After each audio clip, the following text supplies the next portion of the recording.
ಜೀವನದಲ್ಲಿ ಕೆಲವೊಮ್ಮೆ ಎಲ್ಲ ಬಾಗಿಲುಗಳು ಮುಚ್ಚಿದಂತಾಗುತ್ತದೆ. ಎಷ್ಟೇ ಪ್ರಯತ್ನ ಮಾಡಿದರೂ ಫಲ ಸಿಗುವುದಿಲ್ಲ. ಯಾರೂ ನಮ್ಮ ಜೊತೆ ಇಲ್ಲ ಅನ್ನಿಸ್ತದೆ. ಆದರೆ ಗೊತ್ತಾ, ದೇವರು ಯಾವತ್ತೂ ನಮ್ಮನ್ನು ಒಂಟಿಯಾಗಿ ಬಿಡುವುದಿಲ್ಲ. ಕಷ್ಟದ ಕಾಲ ಮುಗಿಯುವ ಮೊದಲು ದೇವರು ಕೆಲವು ದೈವಿಕ ಸೂಚನೆಗಳನ್ನು ಕೊಡುತ್ತಾನೆ.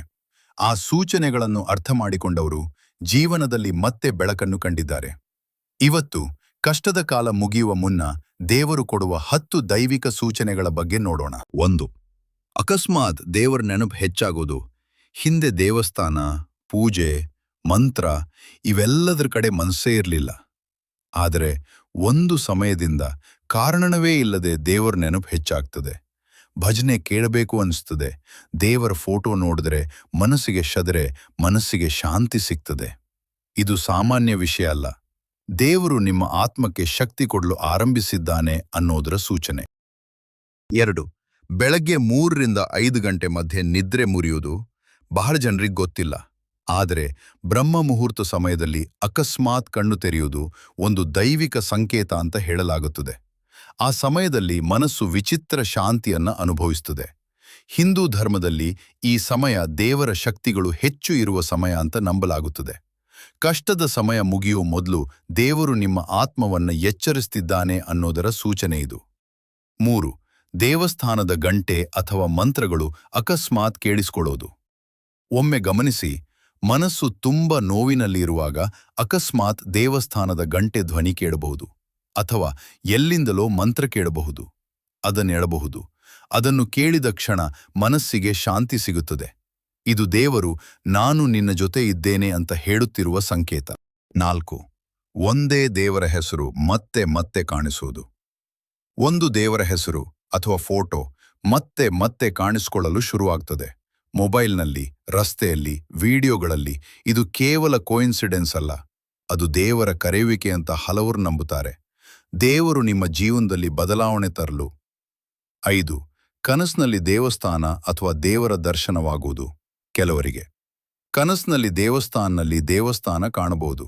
ಕೆಲವರಿಗೆ ದೇವರವರ ಮೂರ್ತಿ, ದೀಪ ಅಥವಾ ಪೂಜೆ ಕಾಣಬಹುದು. ಅಂತಹ ಕನಸುಗಳ ನಂತರ ಮನಸ್ಸಿಗೆ ವಿಚಿತ್ರ ಧೈರ್ಯ ಬರುತ್ತದೆ.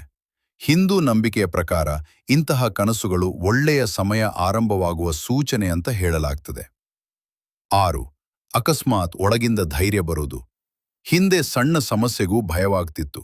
ಆದರೆ ಈಗ ಎಷ್ಟು ದೊಡ್ಡ ಕಷ್ಟ ಇದ್ದರೂ ಒಳಗಿಂದ ಒಂದು ಧೈರ್ಯ ಬರ್ತದೆ. ನಾನಿದನ್ನು ಗೆಲ್ತೇನೆ ಅನ್ನೋ ಭಾವನೆ ಮೂಡ್ತದೆ. ಅದು ಕೇವಲ ಆತ್ಮವಿಶ್ವಾಸ ಅಲ್ಲ, ದೇವರು ನಿಮ್ಮೊಳಗೆ ಶಕ್ತಿ ತುಂಬುತ್ತಿದ್ದಾನೆ ಅನ್ನೋದರ ಸೂಚನೆ. 7. ಹಳೆಯ ಕೆಟ್ಟ ಜನರು ದೂರವಾಗುವುದು. ಕಷ್ಟದ ಸಮಯದಲ್ಲಿ ಕೆಲವರು ನಮ್ಮನ್ನು ಬಳಸ್ಕೊಳ್ತಾರೆ. ಆದರೆ ದೈವಿಕ ಬದಲಾವಣೆ ಆರಂಭವಾಗುವ ಮೊದಲು ಅಂತಹ ಜನರು ನಿಧಾನವಾಗಿ ದೂರವಾಗ್ತಾರೆ. ಮೊದಲು ಅದು ನೋವಾಗಬಹುದು, ಆದರೆ ನಂತರ ಅರ್ಥವಾಗ್ತದೆ ದೇವರು ತಪ್ಪು ಜನರನ್ನು ದೂರ ಮಾಡುತ್ತಿದ್ದಾನೆ ಅಂತ. 8. ಕಾರಣವೇ ಇಲ್ಲದೆ ಮನಸ್ಸಿಗೆ ಶಾಂತಿ ಸಿಗುವುದು. ಸಮಸ್ಯೆಗಳು ಇನ್ನೂ ಇರಬಹುದು, ಆದರೆ ಒಳಗಿಂದ ಒಂದು ಶಾಂತಿ ಬರ್ತದೆ.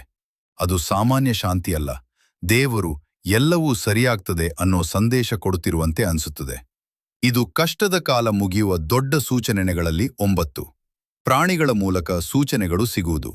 ಹಿಂದೂ ಧರ್ಮದಲ್ಲಿ ಕೆಲವು ಪ್ರಾಣಿಗಳನ್ನು ದೈವಿಕ ಸಂಕೇತ ಅಂತ ಹೇಳಲಾಗ್ತದೆ. ಹಾಗೆ ಗರುಡ, ಹಸು, ಚಿಟ್ಟೆ ಅಥವಾ ದೇವಾಲಯದ ಬಳಿ ಕಾಣುವ ನಾಯಿಗಳು. ಇವುಗಳನ್ನು ಅಕಸ್ಮಾತ್ ಮತ್ತೆ ಮತ್ತೆ ನೋಡುವುದು ಒಳ್ಳೆಯ ಸಮಯ ಬರ್ತಿದೆ ಅನ್ನೋದರ ಸಂಕೇತ ಅಂತ ಹಲವರು ನಂಬುತ್ತಾರೆ. 10. ಜೀವನ ಮತ್ತೆ ಆಶೆ ಕೊಡಲು ಶುರುವಾಗೋದು. ಎಲ್ಲವೂ ಮುಗಿದು ಹೋಯ್ತು ಅನ್ಸಿದ್ದರೂ ಒಂದು ದಿನ ಒಳಗಿಂದ ಮತ್ತೆ ಆಶೆ ಹುಟ್ಟುತ್ತದೆ. ನನ್ನ ಜೀವನ ಬದಲಾಗ್ತದೆ, ದೇವರು ನನ್ನ ಜೊತೆ ಇದ್ದಾನೆ ಅನ್ನೋ ಭಾವನೆ ಬರ್ತದೆ. ಅದೇ ದೈವಿಕ ಬದಲಾವಣೆಯ ಆರಂಭ. ಈ ವಿಡಿಯೋ ನೋಡುತ್ತಿರುವ ನಿಮಗೆ ಈ ಸೂಚನೆಗಳಲ್ಲಿ ಕೆಲವು ಈಗಾಗಲೇ ಕಾಣಿಸುತ್ತಿದೆಯಾದರೆ ಒಂದು ವಿಷಯ ನೆನ್ಪಿಡಿ, ದೇವರು ನಿಮ್ಮನ್ನು ಮರ್ತಿಲ್ಲ. ಬಹುಶಃ ನಿಮ್ಮ ಜೀವನದ ಕತ್ತಲೆ ಈಗ ಮುಗಿಯುವ ಹಂತದಲ್ಲಿರಬಹುದು.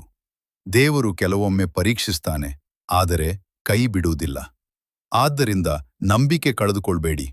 ಯಾಕೆಂದರೆ ಒಂದು ಅದ್ಭುತ ಬದಲಾವಣೆ ಬಹುಶಃ ನಿಮ್ಮ ಜೀವನದ ಕಡೆ ಬರುತ್ತಿರಬಹುದು. ಈ ವಿಡಿಯೋ ನಿಮಗೆ ಇಷ್ಟವಾದರೆ ಲೈಕ್ ಮಾಡಿ. ಇಂತಹ ಸ್ಪಿರಿಚುವಲ್ ಮತ್ತು ಮೋಟಿವೇಶನಲ್ ವಿಡಿಯೋಸ್ಗಾಗಿ ಚಾನೆಲ್ ಸಬ್ಸ್ಕ್ರೈಬ್ ಮಾಡಿ. ಜೈ ಶ್ರೀರಾಮ್.